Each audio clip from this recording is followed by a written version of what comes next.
Welcome back to the Full-Time Ultras. Another brilliant game week went by, especially for the title race. We saw Manchester City finally drop points to a very well-oiled Chelsea team. We saw Arsenal thrash another opponent, and Liverpool also kept pressure on the top by winning their fixture in hand. So we are going to look forward to these three teams. We are going to look at their fixtures ahead, and we are going to see which team is best placed to win the Premier League this season. We've got Aditya and Raghav with us here to break down the title race and look at the fixtures ahead. How was the fixture list? How was the fixture weekend for you?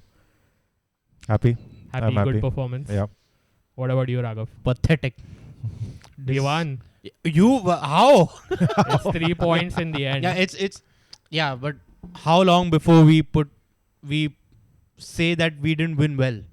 We'll talk about United, Yeah. but I think it was a good 3 points. But there's only one place I think where we can start. Let's get straight into it and talk about Manchester City and Chelsea.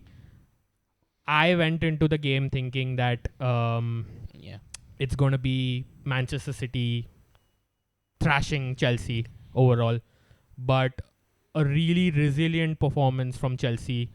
They look like a team for the first time, like in a long time. What did you make of the performance in general from Chelsea? Think the performance in general was really good because they came with a game plan that they want to sit back, keep their structure, and then hit City on the counter, because that's worked for a lot of teams. Because recently Newcastle did that to City, and they succeeded for a long time until a certain player came on and turned the game around. Until then, it worked well for Chelsea, and they got the reward for it because they sat back, they withheld all the pressure that City threw at them, and then on the counter, Sterling scored a really good goal. And I think they couldn't have done anything more to stop the City side. Overall good performance by Chelsea for me. First half, Chelsea were totally dominant, I would say, in terms of they had the best chances. City were struggling to get into it, especially because Chelsea were finding so much of space between the lines. Surely you feel Chelsea should have done a little bit more in that half to kind of pile a little bit more pressure on it. What did you make of that first half performance? Yeah, I think the most obvious one is the Jackson chance where I guess he gets a bit too excited and he, overruns it basically, and then he has to take a touch, and then Ederson's at his feet basically. So he definitely should have converted that. Sterling, again, I mean, he was offside, but you shouldn't be offside in those situations. I think if those had gone to plan, we should have gone in 2-3-0 up. Yeah, and that would probably have been game over. Yeah. Especially given how we defended. But yeah, it's fine. You do miss chances, and City missed a whole host of them in the second half. So I'm pretty pleased with how we played. So it's fine. Just Raghav, what do you make of City? It was for the first time in a long time, they looked rattled. Right from Pep to the players, you could see Haaland struggling. You couldn't see De Bruyne get into the game because otherwise in most games, De Bruyne is dictating the tempo of the whole game. You know when he's there, but in this game they were just off. What went wrong with Manchester City in this fixture? I think for me, I think they were just overconfident of Chelsea being a bad team. It all came down to City being overconfident, because they never thought that Chelsea would turn up like this. They never thought that Chelsea were playing for a result. At the Etihad, they would not come for a result, and the overconfidence showed. And they looked flat in the first half. Of course, halftime played a big role, and Pep might have grilled those players and ran through them and said that you can't play like this, you are flat.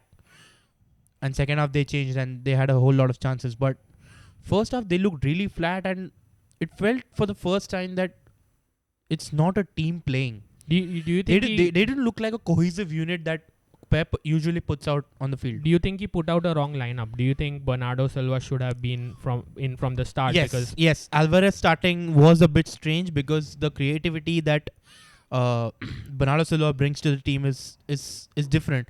But I think his hand was forced because in the Copenhagen game, Bernardo Silva was injured. okay. He injured his ankle, so that's why he couldn't start Bernardo Silva in this game, or else he would have started Bernardo Silva, in my opinion. But Alvarez couldn't was not able to perform that role well that Bernardo Silva plays, and I think because Bernardo Silva wasn't there, De Bruyne had to drop a little bit into the Bernardo role, and so that he could accommodate Alvarez further forward where he is more effective.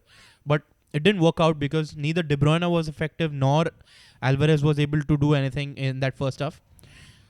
Yeah, they looked overconfident, and the lineup also played a role. Yeah. I don't think it was. I mean, I don't think they were underestimating Chelsea by any means, and they know they have to get a result. And I think a lot of why City were flat had to do with how we were set up, because that 4-4-2 block. Because as you said, Alvarez and De Bruyne are the ones who are playing in between the lines for City, and Enzo and Caicedo were pretty much following all of their runs.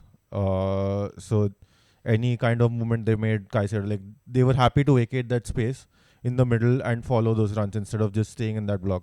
So City weren't able to create all those overloads. Plus, again, Palmer put in a really good defensive shift on Doku, because basically Gusto and Palmer were doubling up on Doku. And I think a lot of why City looked bad for the first half especially, and even till like around 60-ish minutes, like they didn't really have many clear-cut chances, is because of how we were set up. No, but the thing I'm saying is that every team that City play, practically every team in this league, go against City. If they're playing at the Etihad, they go with the same mentality. That is, we need to keep a low block and we need to stop City from doing the magic and creating the chances at will. It's practically City want the teams to play. Yeah, low so block. City or Pep are experts at breaking down low blocks. They know how to break down low but blocks. The thing is also that there are different ways to play a low block and there are different ways to break it down. And the way we played the low block was very effective against how City wanted to break it down. So the point is, how City like to create chances is by creating those overloads in those, like having those two players in between lines and then creating overloads. And Pochettino, I feel, got his tactics spot on for this one because he had Enzo and Caicedo on them pretty much. So Caicedo was quite rash in the first 15 minutes till he got a booking, but after that he did really well not to get booked or even to commit too many fouls after that. So I think it was more due to Chelsea having this tactics absolutely spot on as opposed to City being flat. Talking about the second half, we had a difference of opinion in what Pochettino did. I think first half his tactics were spot on. Individual performances, I really want to highlight Disasi, who's an absolute monster in this game. I didn't know that he had a performance like that in him, and I'm sure many Chelsea fans also were pretty surprised with the performance he put in, right? But I thought my view was that I think Pochettino allowed City to get into the game. For me, is because my view was that he removed too many of your offensive players, which pushed Chelsea back, and that prompted City to, do what they do best, is break low blocks. So I think that's where Pochettino kind of allowed City to get into it, because there was no attack from Chelsea towards the end. It was like a attack versus defense drill, and you didn't agree with me on that. What's your view? I think the objective things are that we did go into a very defensive shape, because I think the subs were Sterling came off, Jackson came off, and Palmer came off. Yeah. Nkunku was the only. Nkunku for Sterling, Cassidy for Jackson, and Chalobah for Palmer. And in a way, the reason those changes, because you could see that Sterling was not able to do it after 60 minutes. Jackson was out on his feet at like that 65-70 minute mark when he was brought off. And I mean, I remember we watched the United game together, and I remember how you were going on about how Højlund was tired and he was not being subbed. My difference with that was that we had an attacker on the bench and Yeah, Chelsea did not. we did not. Our bench was very thin at that Exactly. point. Yeah. That's another thing. And I feel like in a lot of ways our hand was forced into make, because it's a very, very energetic, like it saps a lot of your energy to play that way. And given how much distance, because City are so good at keeping the ball and rotating and moving the ball basically. So to cover all those spaces, because Gallagher and Jackson were the ones who were pressing from up front. Sterling was tracking a lot. Palmer was tracking a lot. Yeah. So that really, you lose a lot of energy doing all that. And it was very clear that the legs were gone. And we needed to make changes. And unfortunately... But for me, that could have backfired, right? Because you're practically telling a City side to like, you're saying that here, this is the way that we are going to play. And this is like the best way that it suits you, because we are going into our shell, come break us down. And that's what City want, because when City on the back of their heads know that there's no one offensively to counter us, we can like push more men forward, because practically it was just Nkunku up front by his own. So a more attacking manager would have thought that maybe I could have kept either one of, because that was my problem. Like, you either keep one of Palmer or Jackson on as another runner to run off Nkunku, because Nkunku's not sort of a player who will drive forward, right? Because Palmer and Jackson are, who have that raw pace. So my view was that you'd keep another outlet, because City are going to go in for that kill. And if you have an outlet, maybe you can nick something off City, because that's how we got our result at the Etihad, right? So that was my only gripe with Pochettino, as to maybe I thought he shut up shop too early. So, I mean, a couple of things. One, if you have a 1-0 lead at the Etihad and you try to attack, they'll open you up and, score 5-6 past you. So that's probably something that played in the mind. And secondly, you could see these players were done. Like Jackson especially, I could see he was done. Like he could not give any more than what he did on the pitch at that time.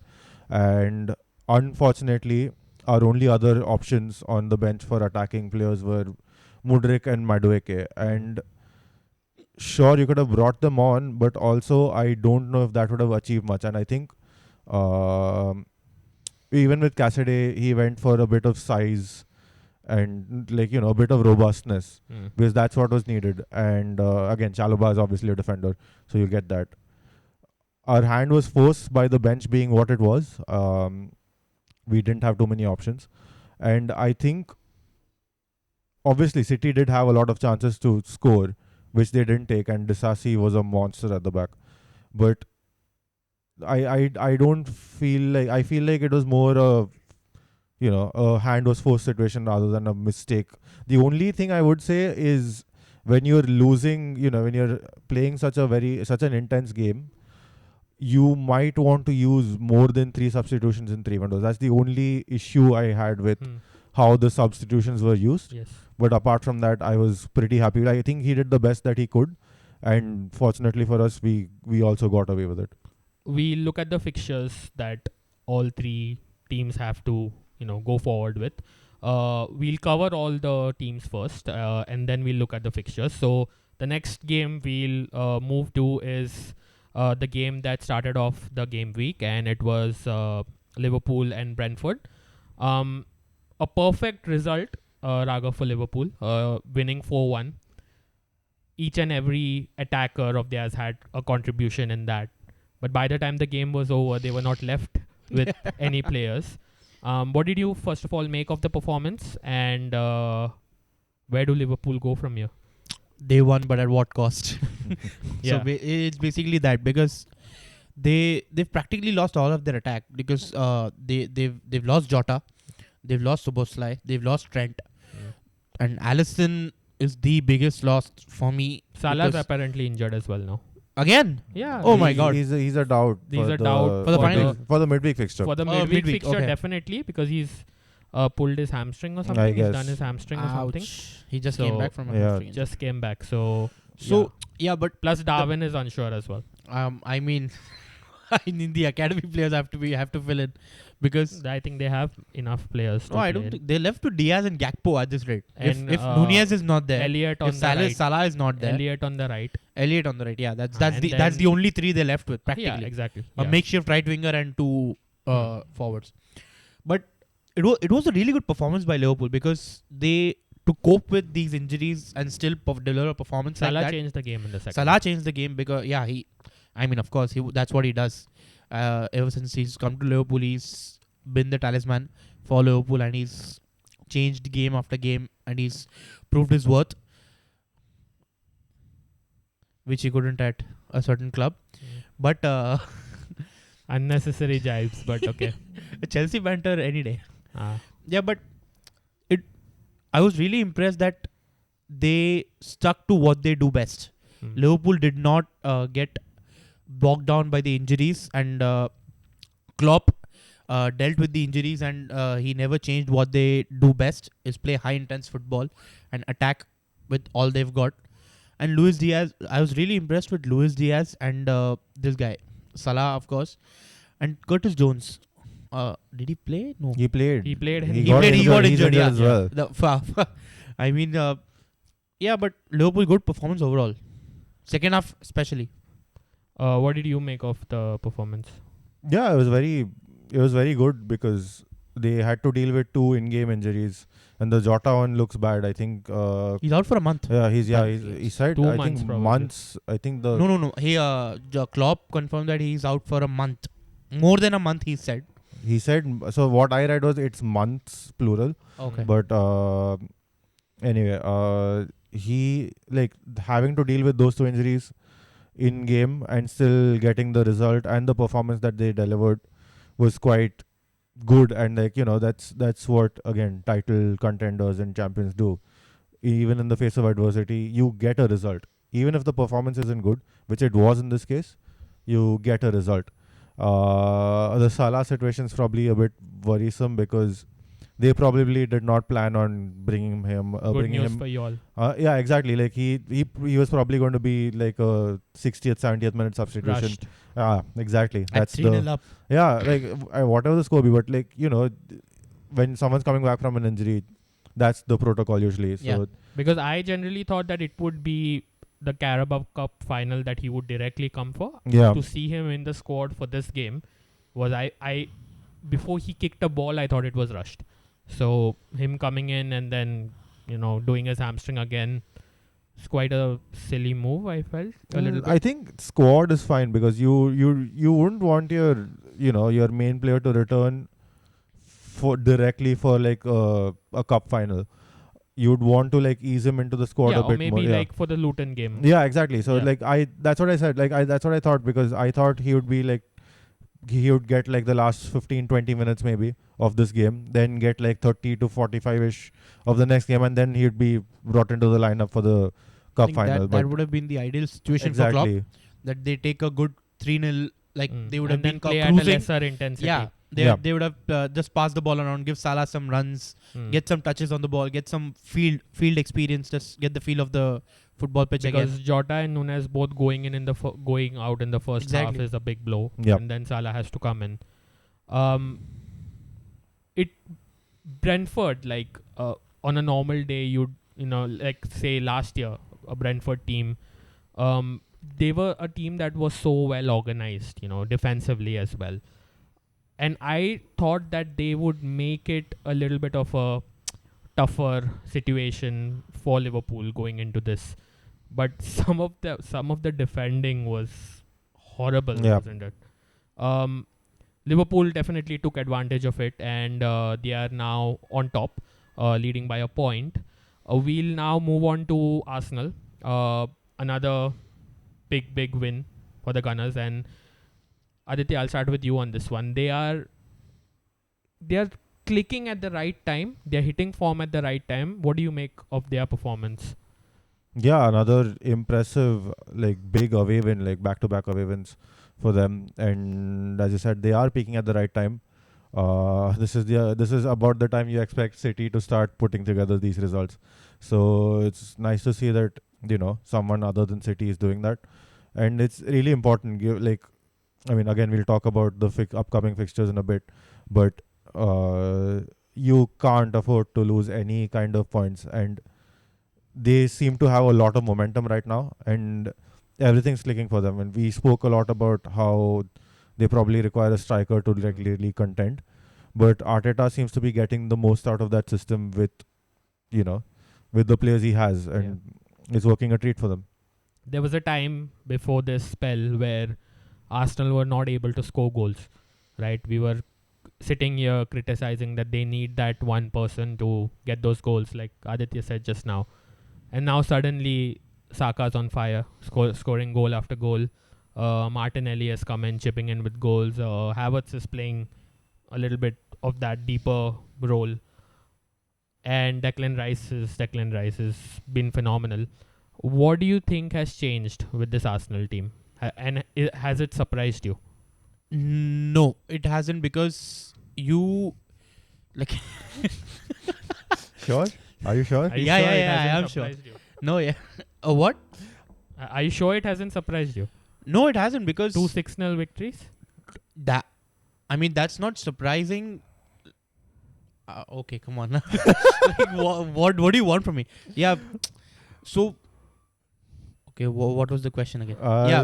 What do I make What of do you Arsenal? think? So yeah. the shift in mentality has been big for Arsenal, because they've realized that they can't do what they did last season, because last season in March, April, like this was the time. This was the time they started slipping up. They started dropping off, and Arteta and this team has realized that they can't afford to do it again if they want to win this title, because it's a 3-horse race this time. It's not a 2-horse race. Last time it was just City that were chasing them, but this time Liverpool is in the mix. I think that's created a little more determination in them, that we want to win it this time.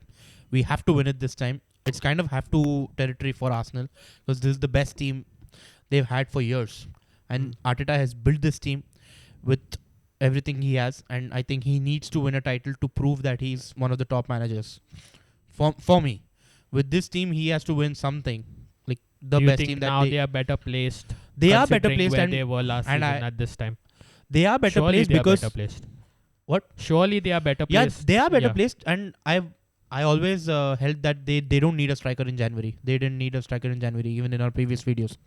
I always held that they need to do well with what they've got, because they have a good squad. It's not that they have a bad squad, and Arteta has finally found a way to use Havertz and use Martinelli and Saka along with Havertz, which is working as a system.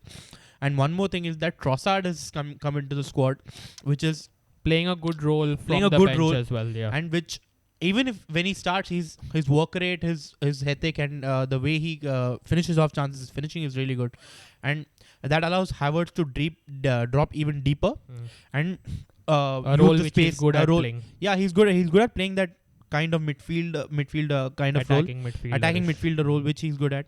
So that allows him to play that role, and which. So yeah, I think Arsenal are doing well with what they've got, and they are good. They are well placed for now, and they are putting teams away that they expected to. Just quickly, Aditya, on the Havertz thing. Maybe Arteta has now found that right position for him to play, because he's playing as that withdrawn forward, a little bit of a midfielder-ish attacking role, which in turn allows Saka and Martinelli to come inside. Yeah. Because in the earlier games, you'd see Martinelli and Saka struggling because they were very wide. And when Saka and Martinelli are really, really wide, when they're hugging the lines, it takes off Arsenal's attack a lot. So do you think Arteta has found that right position for Havertz? Because you've always been an advocate for Havertz playing that kind of role. I think he's kind of found the perfect solution for them, because he is also now playing as an 8 on the team sheet. He's kind of he's an out and out striker on the team sheet, but in reality his role is that of a withdrawn forward, as you said, and that does allow, because Arsenal's best attacking players are those two. It's Martinelli and it's Saka. They're probably their best goal threats, and it's very important for them to be narrower in that final third. And like obviously some games will require them to be wider to drag that defensive line a bit more, so that the likes of Odegaard and maybe even Jesus can crash the box. But I do think that this is the best fit for all the players that they have right now. And I have always said that Havertz will come good if he's used properly, and Arteta is using him properly now, it seems like. So with that, we've covered just in general all the three teams they've played this week, their performances. So now we'll get in straight into the hot topic. We're going to look at the fixture run ahead for all these three teams, and we're going to deduce them, and we're going to come out with a conclusion as to which team is the best place to win the Premier League title as of now, right? So Raghav, we'll start off with these three teams. We're looking at Liverpool, Arsenal, and Manchester City. So when it comes to their fixtures, tell us a little bit about it. And according to you, who do you think is best placed going into the title race? So for now, I don't Liverpool look like they are the best place to win the title, because if you compare all these three teams, they seem to have the comparatively easier run, because they start off with Luton that they play here, and after that in 27 they play Nottingham. After that there's that big game against City at Anfield that they play on 10th March. After that they have the Merseyside derby, which I don't think, like, they should put away Everton, but you never know. After that they play Brighton, then they play Sheffield, then they play United. So if you look at these next 6 fixtures, 6 or 7 fixtures, you expect them to win most of them, except for the City game and the United game. And they've had a good record with City at Anfield. Yeah, exactly. So, and United is United. You never know what's going to happen. Yeah. So if you put these 7 games into perspective, they should win at least 5. The 5 is like a bare minimum that they have to put away these teams and get the. And City, they have to look to win that game, not draw, because it's at Anfield. They have to look to win, attack and win the game, and we'll see how they're placed by then, because the injuries that they have, it's just 2 weeks away. We'll see how they're placed with injuries, but they need to win that game too. And apart from that, after that 6-game run, if you look at that, they play Palace at home, they play Fulham away, they play West Ham away, then they have a Spurs game at Anfield, which I also expect them to win, and they end with Aston Villa away and Wolves at home. So if it goes till the last day, it's going to be really interesting, because all these 3 teams play at home, and they play with teams that won't have much to play for on the last day on the last game. City play West Ham at home, Liverpool play Wolves at home, and Arsenal play Everton at home. So these 3, if it goes to the last day, for me it will be really interesting. But for now, I'm going to go for Liverpool to be best placed on. So Raghav, when you look at the City games, what do you make of their fixtures? And when you have to compare it with Arsenal, who do you think have the better fixtures? Is it Arsenal or is it Manchester City? So in comparison, Arsenal have the better fixtures in terms of a run. In terms of fixture until the end of the season, Arsenal they are better placed than City, because this March run for City is a little tricky, because they start at United. They start at United at home, then they go to Liverpool, then they go to Brighton, then they have that big Arsenal game at home. So and at the start of April, they have Villa at home. So this run, they have to go 4 out of 5 or 5 out of 5. They have to go for 5 out of 5, because this could determine whether they win the league or not. For me, this 5-game run is really crucial for how City are placed to win the league. And if you compare that, the next 5 fixtures itself to Arsenal, they play Newcastle at home, who, to be honest, in the past few games, they haven't looked really good. Yeah. And they go to Sheffield. Then they have Brentford at home, which we just discussed a few moments ago. And then they have Chelsea at home, which at the Emirates, Sorry, Arsenal should be favourites. Arsenal to should win be that, favourites, yeah. but I'm not. Again, I'm not going to comment after what happened at the Etihad. Then they go to City, and then they have Luton at home. So, if you compare these 5 fixtures between Arsenal and City, I would say Arsenal have a much more favourable fixture list, and they would say that okay, we can go 5 out of 5 in this. Meanwhile, you can't say that about. Apart from the City game, I don't see any other challenging game like For in Arsenal. which for Arsenal. Yeah. In which they are not favourites going into the game. Mm. I don't see any other game in which they are not favourites in the next Can 5 I fixtures. just I actually kind of disagree with you on that, because I do feel like Arsenal do have a tougher run, because first of all, crucially in the context of the title race, City play Liverpool away, but they play Arsenal at home, which is Arsenal's big disadvantage in this situation. And also, you also have Arsenal going away to Brighton, away to Wolves, and away to Spurs, and then away to United as well, as the season progresses. So I feel like they have way too many away games away against like good teams to have like a clean run. And no matter how well they do, that those last 2 that I mentioned, the Spurs one and the United one, that is what, 35 and 37. Yeah. Those can still trip them up. They can be in 4 points clear at the top. They lose those 2, and the other 2 teams pick up maximum points. They're suddenly third.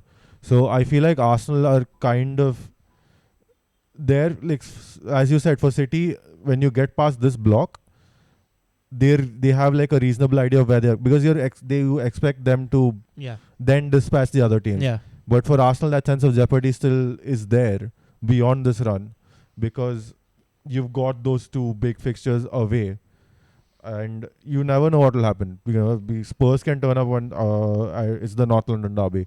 You expect them to turn up for that, and United, probably the second most unpredictable team after us. So And Arsenal's record at Old Trafford has it's not been good. No, good but as well. why I say Arsenal over City is that Liverpool and City are yet to play. Yeah, but they're all yet to play each other. So, yeah, but I still feel.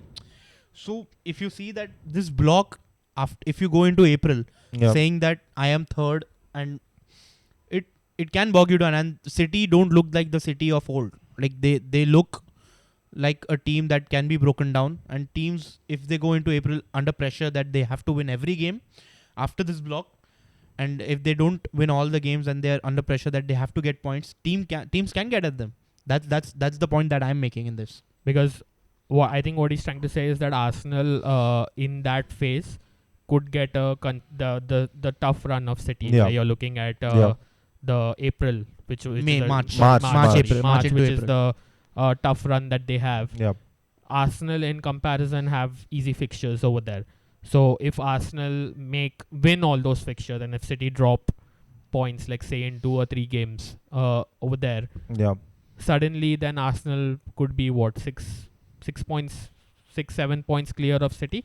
Going into that, it's possible, but it's also the fixture to end March is the fixture where Arsenal go to the Etihad. So that's going to be interesting. I feel like those 2 fixtures will go a long way. City traveling to Anfield and Arsenal going to the Etihad will go a long way in deciding who kind of wins this. But again, if you want to put money on a team winning these fixtures in crunch time, I still feel like no matter how bad City they have are, been there, done it. exactly, they've done that time and time again, and these players know what it's like to go through this year on year, and that's why I feel like even if they have like a stutter in that period, you'd still put money on them to. Obviously, this is not to say that they are infallible. Obviously, they're not. They can be beaten, but you'd still put money on them to win those fixtures. That's all this again. This is opinion and predictions. I'll just use the same logic that I used for Tottenham. Yeah. Where I said that they're 33 to like. Yeah. They also have that kind of 5-game run. Yeah. Where they play back to back tough teams. Like they have tough fixtures, which could derail their hopes of getting a top 4 finish. The same thing could happen to City, where they play 4 games, they draw 1, they lose 1, but they win 2. So that means they've dropped like 4 points in 4 games. And City have done it this season. Yeah, they Earlier have. this season, they Yeah. were 4 games without a win. Exactly. So I think 2 losses. in 2 December, draw- no, yeah, not there was December. that spell where they went. November, December types. Yeah, Yeah. Like, so- I guess so. Yeah, with So that's- Aston Villa and all. Wolves Yeah. and all Yeah, beat yeah, It them. was yeah. that, Yeah, that that's- run of that's what- fixtures, yeah. Yeah. So that's where this that's where I'm coming from. That when you have a block of tough fixtures together. because Arsenal is a little bit like Yeah, you it's could more say spaced that out. it's Spaced more out. spaced out. Yeah. Because after Tottenham you have a Bournemouth game, then you have United, Mm. then after the City game you have a Luton game, you have a Brighton game, which you are expected to win. So you can bounce back from that, from the defeat with 2 wins in a row, which could propel you like, okay, I'm back, we're back. So that's the thing, that block spaced out tough fixtures are always better for me than block like back to back. So we are all in conclusion that Liverpool have the best fixtures going into this title run. But the major question mark with Liverpool is their injury. So, Aditya, do you think that in the upcoming fixtures, it's going to be a little bit difficult for them, considering in terms of the options they have, right? Because you're going to be missing Jota for like, what, 1.5 month. You don't know about the fitness of Salah. Szoboszlai is just coming in. Trent is out. No Curtis Jones. So suddenly, when they are going into this crunch part of the season, they don't have most of their players. So that's surely going to affect them, won't it? Yeah, but I think their biggest loss is probably going to be Alisson, because he's the one who's constantly. I mean, I'd almost compare him to what De Gea was at United when United were not very good, and he was consistently saving them points in games. He's another one of those keepers who's capable of doing that, and he has been doing that for them. I mean, he also scored at the other end, but that's Yeah. less likely. So he's going to be the big miss, and that's going to really play into how they can navigate this. So the Premier League fixtures, they're favorable, but also given that they're playing midweek, they have a cup final on the weekend, and then they also have Europa League and FA Cup. FA Cup. They're practically in every competition, Exactly. and their squad is wafer thin at the moment. Exactly. That's the one thing that could really, really derail them at the moment. Yeah. Sorry. Yeah, you complete. Yeah. Yeah, no, go on. No, but my all 3 teams are in all competitions. To be fair, Yeah. like Yeah. if you see, apart from the cup final. Arsenal's not in the FA Cup. They got knocked out. Liverpool knocked Oh yeah, them out. yeah. So Arsenal, yeah, they're even better placed. Yeah, but they're in the Champions League. But they're in the yeah, Champions League, but the thing one also competition with less. the Europa League is we tend to forget is they play on Thursday. Oh yeah. So with the Champions League, you can play on the Tuesday and the Yeah. Wednesday. So you do get an extra day to recuperate depending on what day you're playing. But for the Europa League, it is going to be Thursday. So that adds to the day of rest you can get in between. It's a but little for bit the less. Champions League, it's like you have one day less to prepare for the Champions League game. So Yeah, but then you end up always playing on Sunday. The Europa League is always a little bit difficult to navigate because you're playing later, and then plus you play a later fixture on Sunday. So that's always going to, and it happened with us last season. Because when you're in every competition till the end, you're practically playing a game. You're practically playing 2 games a week, and they don't have the squad to combat that. yeah. So that puts them in a difficult place going forward. What you've seen of Manchester City, you said that they have, if you have to put money on one team to beat that run of fixtures, it is Manchester City. But there is something that they are vulnerable at this season. And if it is a chance for Arsenal and Liverpool to get something and to win the title this season, it is definitely this season, isn't it? Yes, there's a stat. I think they've conceded in 8 games, I think, from their first shot that they've conceded, it's resulted in a goal against them. So that's a worrying stat for them. And they're definitely a lot more vulnerable than what they have been in previous years. And I don't think that transfers have quite worked out the way they wanted to. I think Pep's finally found that system to work around those players as well. But again, if you have injuries to key players, again, like Bernardo Silva missed this game, he for sure could have changed the complexion of the Chelsea game.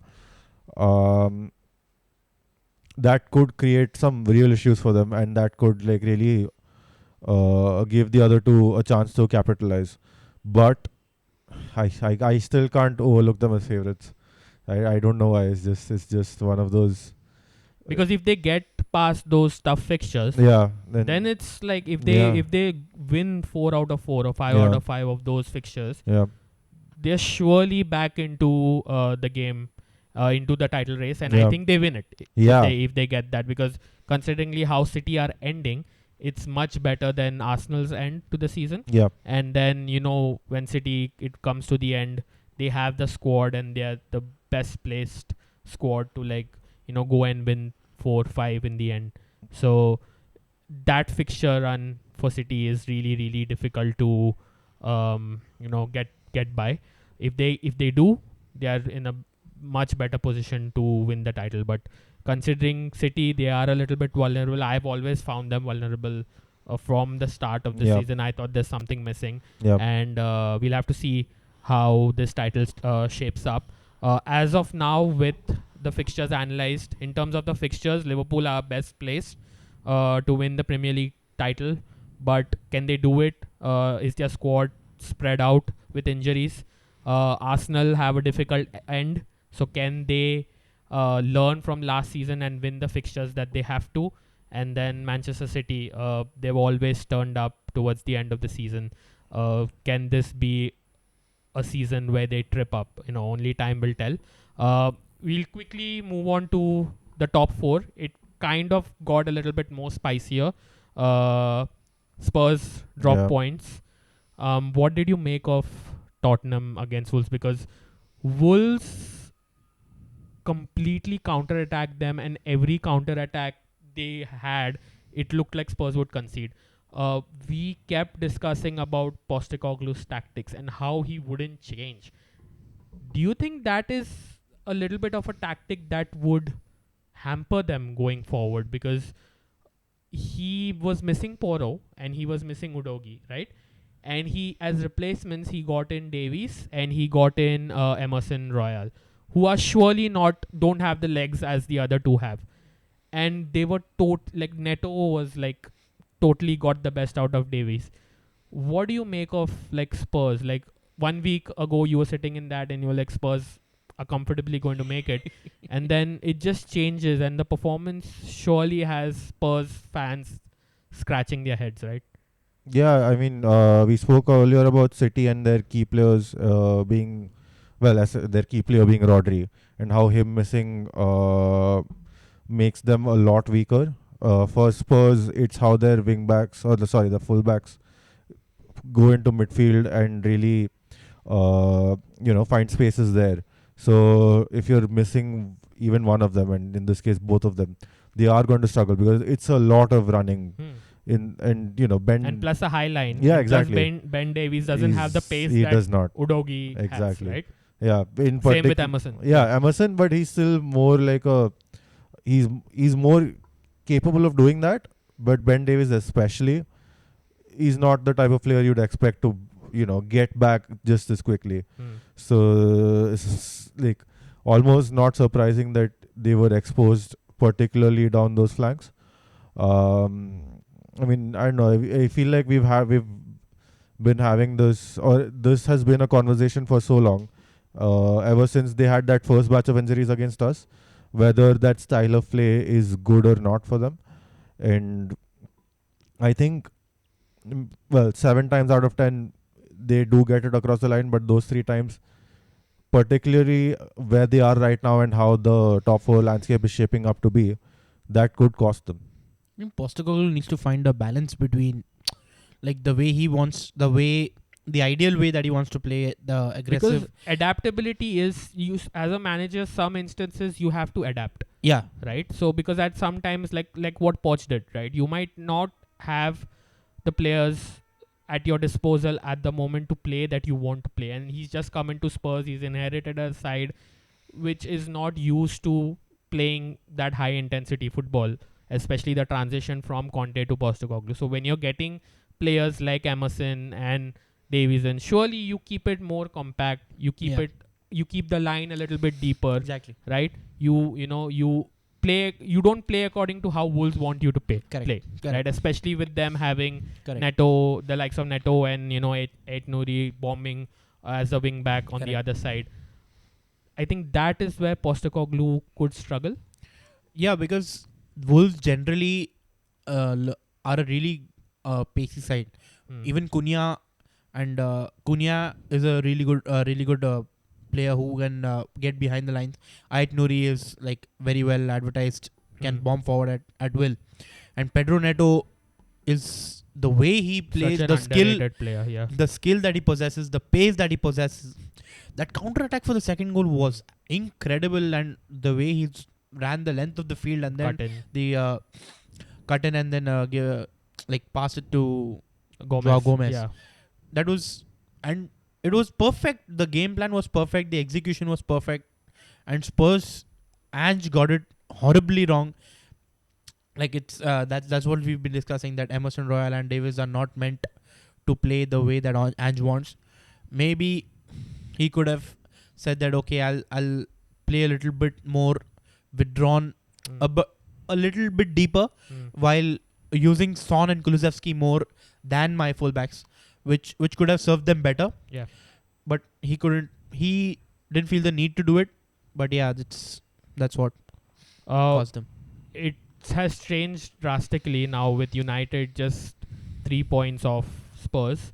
They are 5 points because Villa won their game this week. Good win at Fulham. Now United, I'll start with you and then I'll get your view as a United fan. It was a very I'd say they got the job done in the end, United, right? They had a good start. Yeah. They made they practically allowed Luton away back into the game. But all in all, United would be pretty happy with the win because Luton Town has not been an easy place to go to with most top sides struggling. What did you make of that win? Yeah, it's an important win, and like we've said so many times, the 3 points are the thing that matters the most. It's getting those points on the board because that's what defines your season in the end. That said, I don't Sure, United did allow Luton back into the game, but you all did have a lot of chances, and we missed. It should have been 3-4 yeah, easily. I think the more worrying thing, I mean, no, I won't say more worrying because the midfield did look flat. Casemiro looked so off the pace. Bruno had an uncharacteristically bad game. Yeah. But the chances missed were shocking. I mean, how do you not put those in? But all in all, yeah, good result for United. Performance maybe not so much, but good result. Quickly, what do you make of the... I don't think we deserved the win. I would say that Luton played really well.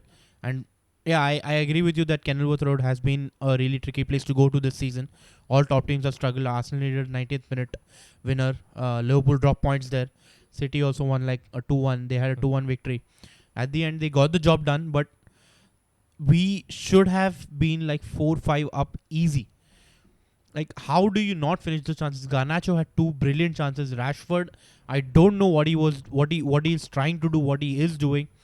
Like he had a couple of good games, but now he's looking sharp, but his decision making looks really off. And Bruno was out. Like, I don't know what happened to him, and he was really bad in that game. Menu, he's shining through all this.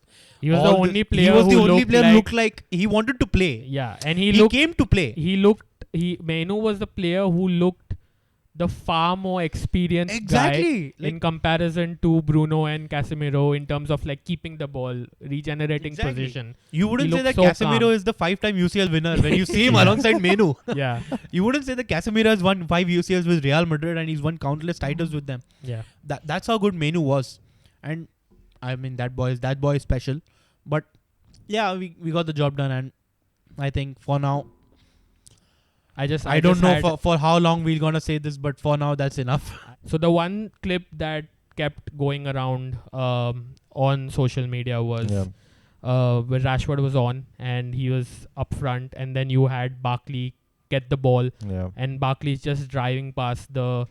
He's getting into United's midfield, and Rashford just allows Barkley to Yeah. go by, and we watched the game together, and Yeah. I was like, no bloody way that's happening. Like Rashford doesn't even put a leg out. Yeah. He doesn't even try to like pull Barkley back or something like that, and that was the attitude which I didn't like. And I've been critical of Rashford like this season. There's something off with him. His decision making has been really, really poor. He put in a shift, but in the 95th minute, I don't want to see my attackers being, be playing like that, And that was the only gripe I had. But all in all, I think the result was it was a good performance. I think that we deserve the win. We should have taken our chances. And considering how, like I said, how other top teams have struggled going to Kenilworth Road, Chelsea also nearly lost the lead because the press that Luton apply, they just press like madmen. So all in all, I was really, really happy with the performance, and that just once again brings the top 4 race alive. 5 points to Villa, and do you think United, quickly just to wrap up, do you think United have a big chance now? I mean, there's always a chance, but again, it's just the consistency that's lacking. And the Rashford stuff you just mentioned. If you have players doing that in those big games, when you're playing City, for example, that's not going to fly. So those could really knock you down. But yeah, obviously, there is a chance. Like, if no one's really consistent at this point. Yeah, so it's really, really difficult. Yeah, it's very difficult. What do you make quickly of United? Yeah, the big chance after, especially after these two results of Tottenham dropping points and we winning. Consequently, I think we are much better placed to get that 4th spot rather than depending on a 5th spot. The thing we could get a 4th spot. So with that, we've come to the end of this episode. It's going to be a really, really interesting title race, like we've spoken about. Let us know what you think about the fixture list and who has the better fixtures. Who do you think will win the Premier League title? Let us know in the comments below. Till then, just you do the usual, like, share, and subscribe. And we'll see you in the next episode. Cheers.